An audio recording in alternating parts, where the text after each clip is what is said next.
증거될 하나님의 말씀은 욥기서 23장 10절 말씀.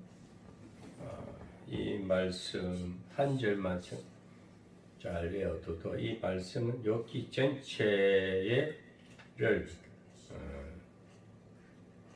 욥기서 전체의 주 핵심적인 말씀이라 할 거 아니야. 욥기서는 성경 구약 39권 중에서 욥기서는 욥의 인격, 욥의 인생관을 쭉 기록한 책인데, 욥이 고난 중에 인내함으로 최후에 승리하는 삶을 나타낸 성경 책이 욥기서입니다. 오늘 우리도 욥과 같은 인생 여정 속에서 살아간다. 그렇게 생각하면 하나님의 관계가 이루어집니다. 그런 가운데 결코 인생은 후반에 가서 축복을 받는다는 것을 우리가 이 성경 말씀 예배를 통해서 그것이 믿어지고 그 현실에 적용된다면 소망이 보이는 것입니다. 지금 우리가 세상을 살아가는 인생사에 있어서 편안할 날이 별로 없어요. 세상을 바라보면 환난, 풍파가 계속 끊임없이 일어나고 있습니다. 더군다나 세상의 육신적인 삶, 우리 생활이 형편이 피어지고 물질세계가 풍성해지고 생활의 삶의 부여가 이렇게 풍성하게 될 때는 영적 세계가 어두워져 버려요. 지금 우리가 70년 전을 돌아보면은 6.25 동란을 통해서 그 전에는 일제 탄압, 일제 속박 속에 있었어. 그 전에는 조선 500년, 또 그 전에 고려 시대 역사를 거슬러 올라가다 보면은 그때 상황과 지금 상황과 어마어마한 변화된 삶이죠. 그 당시에는 힘을 썼어.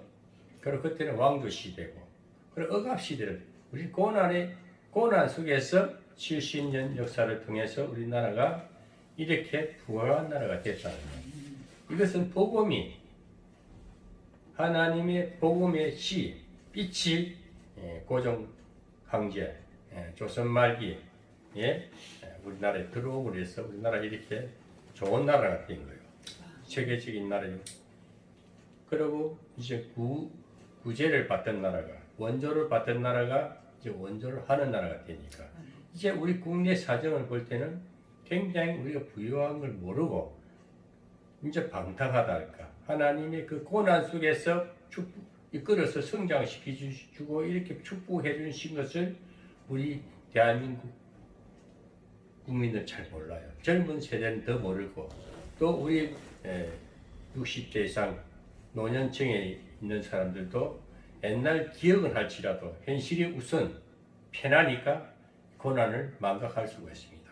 그래서 우리 하나님은 그 성경을 쭉 보면 구약과 신약을, 구약은 어두웠던 시절을 말합니다. 어두웠던 그 세속대 문화 속에서 살던 그 어둠의 그림자 속에 살던 자기 백성들을 그리스도로 말미암아 복음으로 이 땅에 새로운 세계, 밝은 세계를 비춰준 것이 신약 성경, 예수님이 와서 하신 행적을 말하는 것입니다. 그런 것이 세대마다 계속 리바이벌 된다는 것입니다.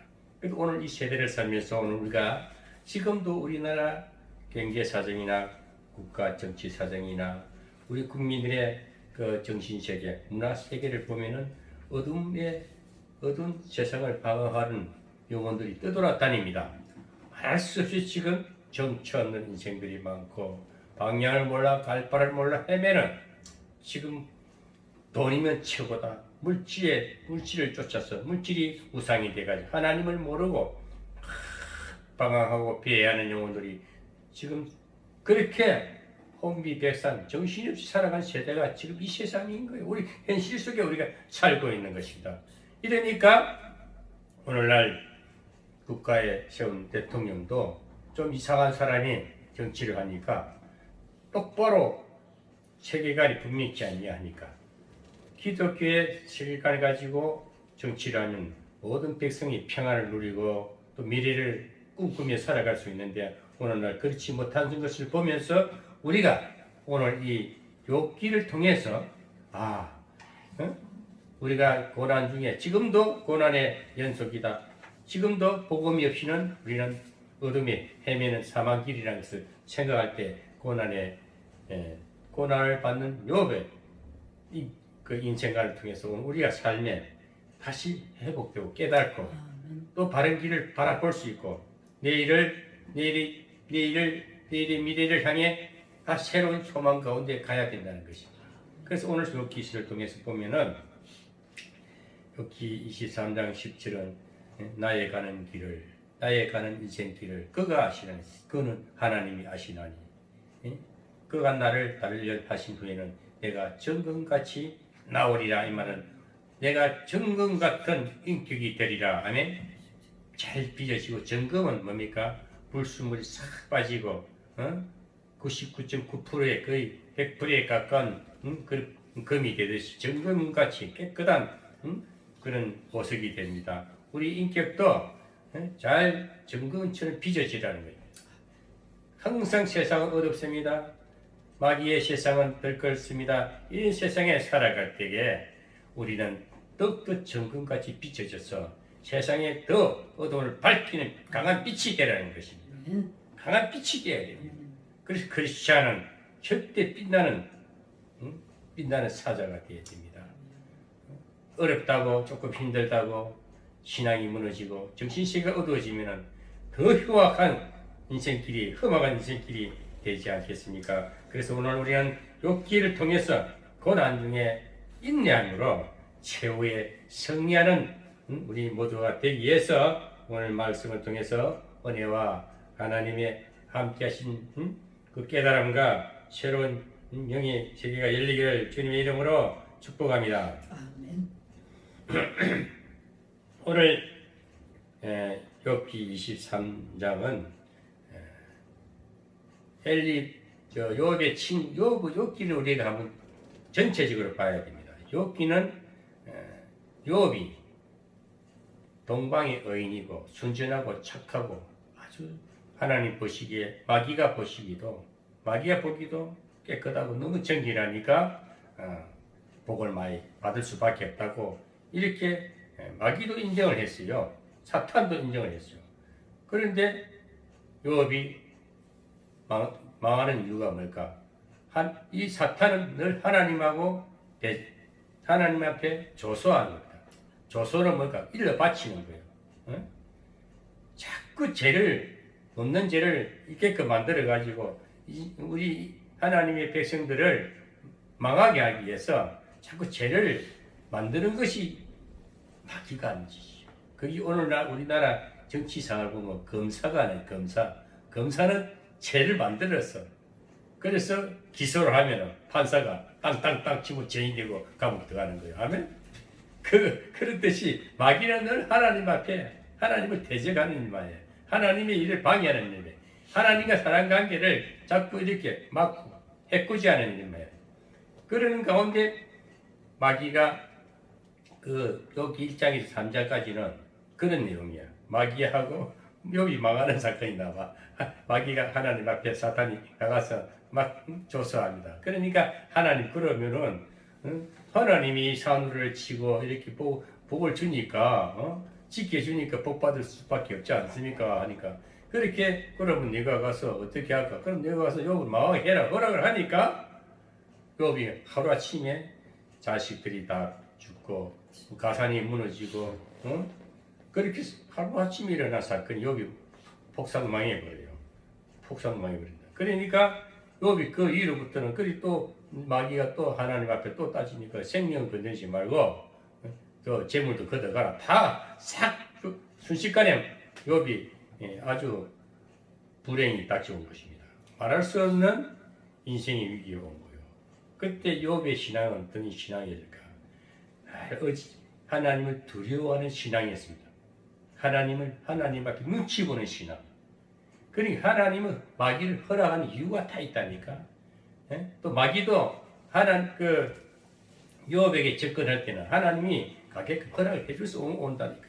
그러면 하나님 관계에서 보면은 욥이 분명히 의인이란 말이야. 착하고 하나님 보시기도 마귀 보시기도 착하고 좋은데 왜 욥을 망하게 했을까? 왜 고난을 주었을까? 여기서 우리가 하나님과 나와 왜 나에게 이런 고통이 있을까? 왜 이런 어려움이 있을까? 그것을 욥을 통해서 발견돼야 된다면, 그래서 허락하니까 망했습니다.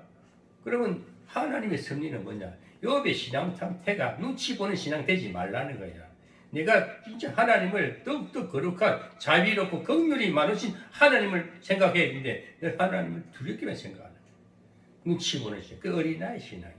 그 신앙의 성장 과정에서 보면 이 초보적인 신앙, 율법 아래 신앙을 갖다가, 율법은 왜 간섭이 필요하거든. 하나님의 법이 뭐냐? 하나님의 법은 간섭이 필요해요. 그러니까 간섭하지 않고 스스로 또 강하게 크기 위해서는 사탄을 붙이는데, 그 과정 통과하면 어떻게 성숙해지면 성장이 커버리면은 율법이 필요 없고 간섭할 필요가 없으니까, 그러니까 눈치 보는 신앙, 내가 열심히 하는 거 다 안다, 착하고 어려운 거 다 안다, 더 건강한 모습으로, 더 성장된 모습으로 하나님과 관계가 더 완숙하고 또 풍성풍요해지 더 원활하게 하기 위해서 하나님을 업그레이드 시키는 과정이 욥을 어렵게 하는 거예요. 우리가 신앙이 처음에 예수 믿고 막 처음에 은혜 받고 막 충성을 하고 교회 충성을 하고 새벽 기도 열심히 다니고 헌금도 하고 진짜 많이 한다. 그런데 갈수록 자꾸 자기 생활이 어려워집니다. 응? 다 비우게 해버려요. 내가 그런 사람이라니까. 내가 그리 됐다니까. 하나님 앞에 교회만 충성을 하고 그러다가 우리 대부분 다 큰 교회가 열심히 생기지. 그러면 막 헌금 많이 하고 막 작정하고 하고 큰 부자 될 줄 알고 열심히 했는데 이상하게 되는 건 없어. 갈수록 설설설설설 기울어지네. 그래서 예수 믿는 사람들이 고난이 많아요. 고난이 있어야 당연한 거라니까. 세상 사람들은 열심히 노력하면 싸모아도 어느 날 가면은 질병으로 환란으로 치면 한 방에 그냥 휙 날아가 버려. 근데 예수 믿는 사람은 다 이랬다가 다시 설설설설 일어서는데, 욥이 축복하듯이 욥기 42장에 보면 변화받다 다 하잖아. 그 욥을 통해서 오늘 우리가 이 어렵고 어렵다 살기가 힘들다 어떤 위기가도 믿음을 지키라는 거야. 욥의 신앙을 본받으라는 거야. 인내하라는 겁니다. 아멘.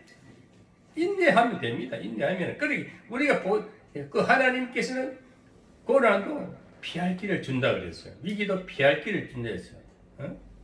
그 고린도전서 10장 17절에 나와요. 그러니까 우리에게 시험을 줄 때도 피할 길을 주면서 하나님께서 그렇게 허락하신다는 거예요. 절대 하나님 우리가 완전히 멸망시키는 거 아닙니다. 그래서 하나님의 사랑은 고난을 통과해야만이 진정 하나님의 사랑, 그 주님의 심정을 헤아릴 수가 있는 거예요. 그 십자가 고통을 생각해보세요. 인간이 질 수 없는, 인간이 어떻게 형태를 집니까? 어떻게 센 못을 박아요? 그 녹슨 목을 가지고 못을 큰 배 만들 때에 배를 질 때에 옛날에 나무 배를 집으면 긴 쇠못이 있어. 그 못을 박아갔다 그것도 얼마나 잔인합니까? 그래서 생명의 위기를 극복한 것이 십자가 사건이라니까. 그것이 부활의 승리, 예수 그리스도의 사랑입니다. 그 하나님의 실존적으로 오셔서, 인격으로 인간으로 오셔서 성육신화 됐어. 인간의 산에서 땅으로 내려왔어서 직접 자기가 체휼해 주셨다. 몸소 들여서 우리를 위해서 희생의 제물이 되었기 때문에 부활이란 영광을 우리가 차지한 거예요. 아멘. 그래서 구원의 길을 확장 열어난 예수 그리스도를 믿어야 된다는 것입니다. 그 믿음의 길이 오늘 욥과 같이 고난의 길입니다. 처음에는 다 우리가 세상적으로 살다가 보면은 집안 가문이 좋고 그 배경이 좋은 자식들이 잘 삽니다. 그런 상태가 세속적인 구원받지 못한 상태라. 구원을 받아도 예수를 믿어도 신앙생활을 한다 할지라도 뭐냐? 성장되지 못하고. 하나님은 뭐냐? 우리 씨를 뿌려도 뿌려서 자라는 과정이 있듯이 우리가 인생도 그 성장하는 과정이 있습니다. 그래서 욥의 신앙은 율법 아래의 신앙이다. 그래서 이것을 성장시켜서 복음적으로 율법이 말씀 신앙으로 내가 능수능란하게 세상을 좌지우지할 수 있고 악한 영들 이제 그 지지한 그 귀신들하고 상대하지 말고 오직 복음화 돼서 빛으로 강하게 살아가라는 것입니다. 그래서 욥을 연단하는 거예요. 오늘 여기서 오늘 말씀의 제목이 뭐냐면은 정금 같은 인격이라. 정금 같은 인격이 되기 위해서 오늘 욥이 지금 여기 나오는 욥이 지금 23장에는 욥이 엘리바스라는 친구가 있어요. 제가 처음에 이거 얘기하고 싶은 것은 욥기는 4명 하나님까지 다섯 인격이 다섯 사람의 인격이 서로 논쟁하는 겁니다. 그래서 욥이 지금 쫄딱 망해버렸어. 완전 폭삭망해서 악착까지 왔어. 기아차가 등을 긁는 피부병까지 왔어. 얼마나 그 부인은 하나님을 욕하고 저주하고 죽으라 하잖아. 얼마나 부인까지도 가버렸어. 그렇게 처절하게 지금 외로운 신체가 고통 중에 있는데 찾아온 친구가 3명이 있었는데 엘리바스, 빌닷, 소바 세 친구가 먼저 찾아왔어. 근데 이들은 다 예수 믿고 뭔가 친분이 있는 친구들인데 그것도 뒤에 보면은 엘리우라는 친구도 나와. 내 친구하고 욥하고 무슨 사건이 일어나 신앙 욥이 고난 중에 있으니까 와서 처음에는 제 친구가 와가지고 위로를 해줘. 네가 어떻게 하다 그래 됐냐? 너는 정말 착하고 불쌍한 사람도 많이 도와주고 뭘 가르치기도 좋아하고 고아나 가구가 있으면 잘 이렇게 보살펴주고 너 정말 어려운 도덕적으로는 어려운 사람이 너는 왜 이렇게 내가 왜 이렇게 됐냐고 뭐 처음이라서 같이 기도도 하고 금식도 하고 이렇게 하던 친구들이 그런데 그런 가운데 처음에는 위로하고 동정으로 가까이 와서 뒤는 자꾸 얘기하다 보니까 신앙 논쟁을 해. 신앙 논쟁. 그러고 이제 엘루라는 친구에게도 또 논쟁을 하게 돼. 결국은 이제 욥이 어디서 깨닫냐면은 친구 셋을 다 대면해봐도 내 마음 편치 않다 이게야. 너희들이 무슨 소리 해도 그 말 나 이해한다. 너희들보다 내가 낫다 이게야. 신앙이 상품 높다 이거야. 근데 답이 안 나올 때 해결이 안 되니까 결국 하나님하고 대면을 합니다. 오늘 그 내용이 나오는데 오늘 여기서 엘리바스라는 친구는 22장에 나와요. 그 22장에 엘리바스라는 친구가 욥에게 하는 말이 좀 간추린 내용인데 오늘 듣고 교훈이 되기를 바랍니다. 그 욥의 친구 엘리바스 엘리바스 빌닷 소발 세 친구가 3번씩 논쟁을 하겠지. 첫 번, 두 번, 세 번째 엘리바스가 3번째 논쟁인데 이 욥의 친구 엘리바스가 욥에게 입을 엽니다. 이 친구는 너는 평소에 남을 가르치고 불쌍한 사람, 약한 사람을 도와준 내가 어쩌다가 이 환난 속에서 고민을 하느냐 이렇게 이제 욥에게 이제 질문을 합니다. 너의 신앙과 도덕적 행위 그리고 너와 같은 의인은 절대 망할 리가 없는데 왜 이렇게 망했냐고 이렇게 막 엘리바스가 욥에게 말을 하는 거예요. 이것은 뭘 말하냐? 너의 신앙은 도덕적으로 또 사람 보기 예윤리 도덕 잘 지키고 어려운데 왜 내가 이렇게 됐나 이렇게 안쓰럽게 이야기해. 동정 어린 마음으로 말을 하는 겁니다. 그런데 또 엘리바스는 너 분명히 그 문제가 있잖아요. 그 원인이 뭘까? 인과응보라는 게 있어요. 그러니까 내가 무슨 근거 없는 제약이 너한테 고통이 있을 수가 없지 않느냐. 그러면서 엘리바스는 인과응보의 법칙을 들어서 이제 논박을 합니다. 이 논박의 요지는 의인은 화를 만나도 망하지 않고 야, 반대로 악인은 반드시 망한다. 악인은 망하지 의인은 망할 수가 없는데 왜 망했냐고 이렇게 이제 인과응보의 원칙을 들여다 대는 거예요. 다시 말하면 그 이제 신학적으로 말하는 거예요. 다시 말하면 죄인이 아무리 사자와 같이 강폭할지라도 하나님의 심판을 면하지 못한다. 아무리 세상이 악하고 사자같이 강한 놈도 하나님 앞에는 별 볼일 없다는 거야. 사람은 심은 대로 거두는 법칙이라면서 너도 분명히 지은 죄가 있지 않느냐. 너도 네 죄로 인해서 내가 이렇게 고난 당했지. 우리 다 그러잖아요.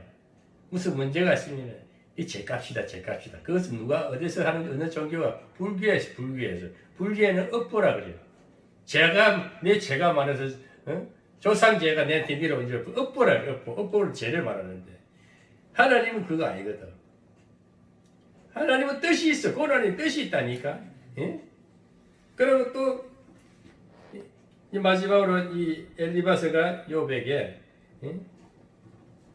엘리바스가 자기가 경험한 신비적인 체험을 해요. 그리고 우리가 신학교 다니고 처음으로 신앙의 체험을 하는 사람들은 신비주의적인 말을 많이 해요.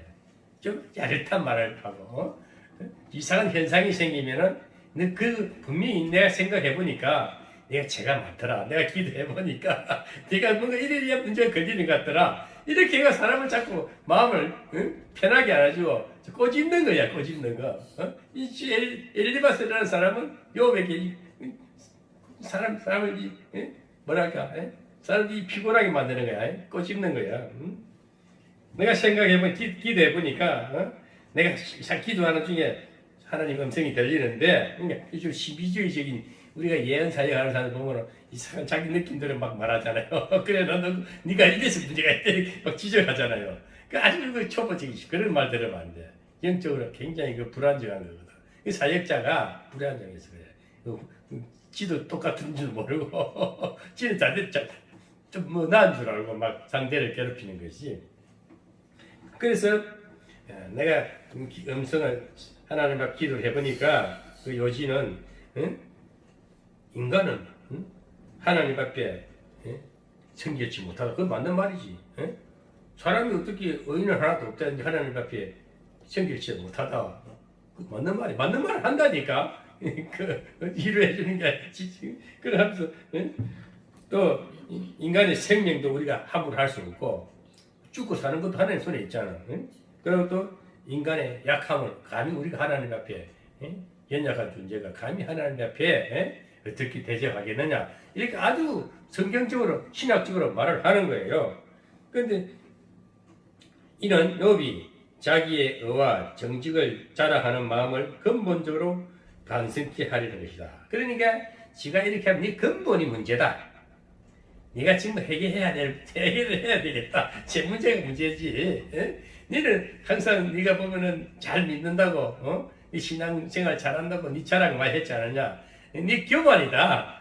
그 기도 많이 하고, 네가 열심히 충성하고 하는 거, 너는 어렵다 하지만은 하나님 보시기에 너는 죄인이다. 맞는 말이라니까. 안 그래 우리 다 딱 맞는 말을 하는 것 같아. 그런데 하나님 또 그 욥이 그 말을 들으면 팽개서 그럴까 하면서도 내가 죄인은 맞는데 그렇지만 나 그렇지 않아 자꾸 서로 반박하는 거야. 난 네 말도 맞지만은 하나님 뜻은 그게 아닐 것이다. 하나님 분명히 긍휼하신 하나님인데 어떻게 하나님이 맨날 죄만 꾸짖고 그렇게 꾸짖기만 하는 하나님이시냐고 이제 이렇게 논쟁을 하는 거예요. 그럼 여기서 우리가 엘리바스가 하는 말에도 우리가 그 교훈이 있고 그것을 우리가 한번 더 듣는 시간이 되어야 되는데 이제 엘리바스는 인과응보의 법칙을 들어서 욥을 논박하는 것은 틀림없는 진리에 입각한 교훈이 맞습니다. 그러나 신구의 태도는 냉혹하였습니다. 동정을 요구하는 욥에게 책망과 논리로서 회개를 촉구하는 것입니다. 그러니까 네가 제 문제로 그러니 회개해라. 너는 잘 믿는다 하지만은 네 거룩하고 네 어렵다 하지만은 실제 너는 회개해야 된다. 우리 그래서 우리가 고난 중에 있는 사람 찾아갈 때는 엘리바스처럼 자꾸 죄를 지적하면 제 속에 더 심리적으로 움츠란다니까. 그런 게 욥은 지금 죽겠단 말이야. 외롭고 병들고 너무너무 하나님 앞에 내가 어떻게 하면 해결책을 찾으려고 몸부림치고 기도하고 처절한 입장인데 아예 친구라는 사람이 와가지고 야 너 참 과거에는 참 그러고 착하고 남돕기 좋아하고 뭐 가르치기 좋아하고 어려운 네가 왜 이렇게 되냐 자꾸 결국 어디로 몰려가고 하느냐면 인과응보의 법칙에 따라서 죄의 근원이 제 문제 하나님 앞에 회개해야 된다 이렇게 자꾸 막 더 마음을 아프게 하는 거예요. 그래서 우리가 이 상담사에게 설교도 사람과의 관계에서는 항상 상대와 물론 사람은 다 사연이 있습니다. 사연이 다 있어요. 그래서 하나님 앞에 온 거 아니에요. 세상에 다 살아보니까 망하고 병든 자들은 의사들 좋은 지연들 다 찾아보고 다녔지만은 해결책이 안 오니까 하나님 앞에 마지막에 온 거야. 최종적으로 온 것이 하나님 앞에 온 거예요. 그래서 신앙은 뭐냐? 너희 생명도 네가 뭐 어렵고 네가 뭐 과거에 잘하고 남한테 공을 세우고 다 소용없고 생명의 위기를 당하면 하나님 앞에는 네가 당할 자가 없다. 그래서 우리가 하나님 앞에 옵니다. 그래서 우리가 회개할 수 있는 기회가 되는데 그래서 사람과의 관계에서도 그렇게 와서 위기에 몰린 사람을 갖다가 지금 하나님 앞에 하나님의 뜻을 모르고 기도하는 사람을 갖다가 딱 자꾸 제 문제를 지적하면 그 사람은 뭐라고 대답하겠냐 이제. 그럴 때 우리가 하나님 입장에 서서 분명히 하나님 특별한 섭리가 있을 것이야. 우리 기도해야 되지 않겠느냐. 이렇게 나가야 된다니까. 우리 하나님을 같이 우리 서로 기도해보자. 내가 보기는 뭐 그런 저런 어떻게 됐든 간에 너도 사람이고 나도 사람인데 우리는 하나님 앞에 약한 건 진리야. 그 진리야. 그런데 우리 하나님 앞에 기도하자. 서로 중보 기도해주는. 그래서 마음 위로를 해주고, 사람 마음에 위로를 해줘야 되고, 이안을 줘야지. 그게 제 문제 때문에 그래. 때라면 어떻게 되겠어? 더 움츠려지고, 더 괴로워하겠지. 응? 그래서 상처 입은 자에게 이안이나 위로를 못 될지언정, 상처 입고 사랑에 기갈된 심령에 신학적 논리나 갖다 대고, 그게 무슨 소용이 있어? 요 입장에 있어서는. 병든 사람을 찾아가서 병은 죄의 결과라고 책망만 하고 회개하라고 하면서 동정의 기도를 하지 않는다면 상처 입고 힘들어하는 사람에게 오히려 마음의 상처를 깊게 하는 결과를 초래하고 마는 것입니다. 그래서 상한 심령을 싸매는 데는 신학적 논리보다 주님의 십자가의 사랑이 더 필요합니다. 아멘. 주님의 십자가의 사랑. 그래서 우리가 인생에 최종적으로 어렵고 힘들 때에 이래도 저래도 인생에 답이 안 올 때는 그 주님 앞에 나와서 무릎 꿇고 기도하지 않습니까? 그 주님이 가신 길을 바라봐야 됩니다. 아멘. 주님이 왜 십자가를 졌는가? 우리의 고통과 저주와 모든 질병을 이사야 53장에 나오듯이 모든 저주를 다 십자가로서 자기가 제물되어서 다 감당해 주신 것을 믿는 것이 기독교의 영성의 길이요. 아멘. 그게 주님이 가신 그것을 그래서 우리는 믿음의 사람들은 고난이 있어도 고난을 여기지 않는 부활의 신앙이 주어져야 되는 것입니다. 그래서 예배 드리는 겁니다. 아멘. 우리가 인생을 살면서 아직 물질 고난, 질병, 가사 문제 말할 수 없는 고난이 죄의 결과라고만 생각하면 안 됩니다. 그래서 하나님은 어떤 고난 주는 이유가 하나님의 뜻이 있다는 것을 생각해야 됩니다. 그래서 하나님께서는 우리를 연단시키려고 하는 거예요. 우리가 신앙생활 하다가도 조그만 형편이 펴지고 조그만 뭔가 여유가 생기면 하나님을 멀리하지 않습니까? 그래서 고난은 적당한 하나님의 채찍이다 생각해요. 그래서 기도하지 않을 때에 기도하라고. 또 하나님의 관계가 하나님 은혜를 더 사모하라고 깊은 체험을 더 하라고. 하나님의 깊은 관계가 하나님이 제일 좋아하는 건 자기 찾는 자를 제일 좋아해요. 예배 드리기도 하고 기도하기도 하고. 하나님은 뭔가 한계를 이루고 기다리고 항상 마음을 열어 기다리는데 우리가 객길로 가니까 하나님이 참 괴로워하는 거예요. 하나님은 찾는 자를 그렇게 해줘. 부모들도 자식이 자주 찾아주고 인사를 하고 얼마나 기쁘겠어요. 좋지. 마음이 흐뭇하고. 우리 하나님도 그래요. 우리 하나님도 자기를 찾는 자에게 응답해 주신다고 그랬어요.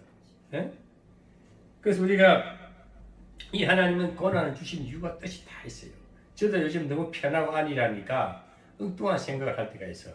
그 하나님께서 자꾸 뭔가 내게 그 깊은 세계를 하나님의 그 심오한 뜻을 알기 위해서 자꾸 외부 나가는 걸 생각이 없어지고 어떨 때 쓸쓸하게 짝이 없고 어떨 때 참 그런데 마음이 평안하니까 뒤를 돌아보니까 말할 수 없는 바보 같은 인생을 사는 것 같아요. 왜? 아무것도 없고 다 잃은 것 같고 나를 찾는 이도 없고 참 쓸쓸하고 고독스럽고 그런데 신앙이 있기 때문에 하나님 앞에 내가 기도할 수 있고 하나님 품속에 하나님 관계가 이루어져 있으니까 평안을 누리니까 어떤 것도 초월할 수 있는 거야. 오늘날 신앙 예수 믿지 않는 하나님 안에 없는 사람들은 막 기갈돼가지고 막 사람 찾아다니고 이상한 데로 막 돌아다니고 막 이러다 보니까 정신이 없어. 그러다가 어느 날 값 없어. 인생 허망하게 살다가 있을 줄 살았다고 없다니까. 그래서 오늘날 우리가 이 세상은 지금 사람 만나면 다 병들어 있어요. 마음의 상처가 너무너무 많아가거든.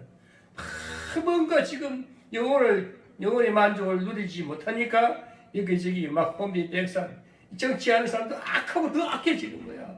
죄를 지금 죄를 커버하기 위해서 온갖 술수를 다 쓰는데 그런다고 자기 스스로 그냥 무너진다니까. 내가 이 정치하는 사람들 가보면 그 법무부 장관 여자 그 청미애 같은 경우도 전부 지가 그 법무부 장관 권세를 가지고 마음대로 한다고 되겠어? 지가 평생 그 자리에 있는 거 아니란 말이야. 그러니까 지금 막 검사들이 들고 올라가는 검사들이 겁난이 일어나니까 지금 자기가 위기에 그 이제 대통령도 이제 그만두게 아마 이번에 아마 내려오게 될 것 같아. 그러니까 자기의 어떤 세상의 힘을 권력 세상을 가지고 온갖 머리를 써도 자기 자녀의 길을 가는 거야. 요번에 만족이 여유가 없어 그래. 그러나 다 잃어도 요까지 다 잃어도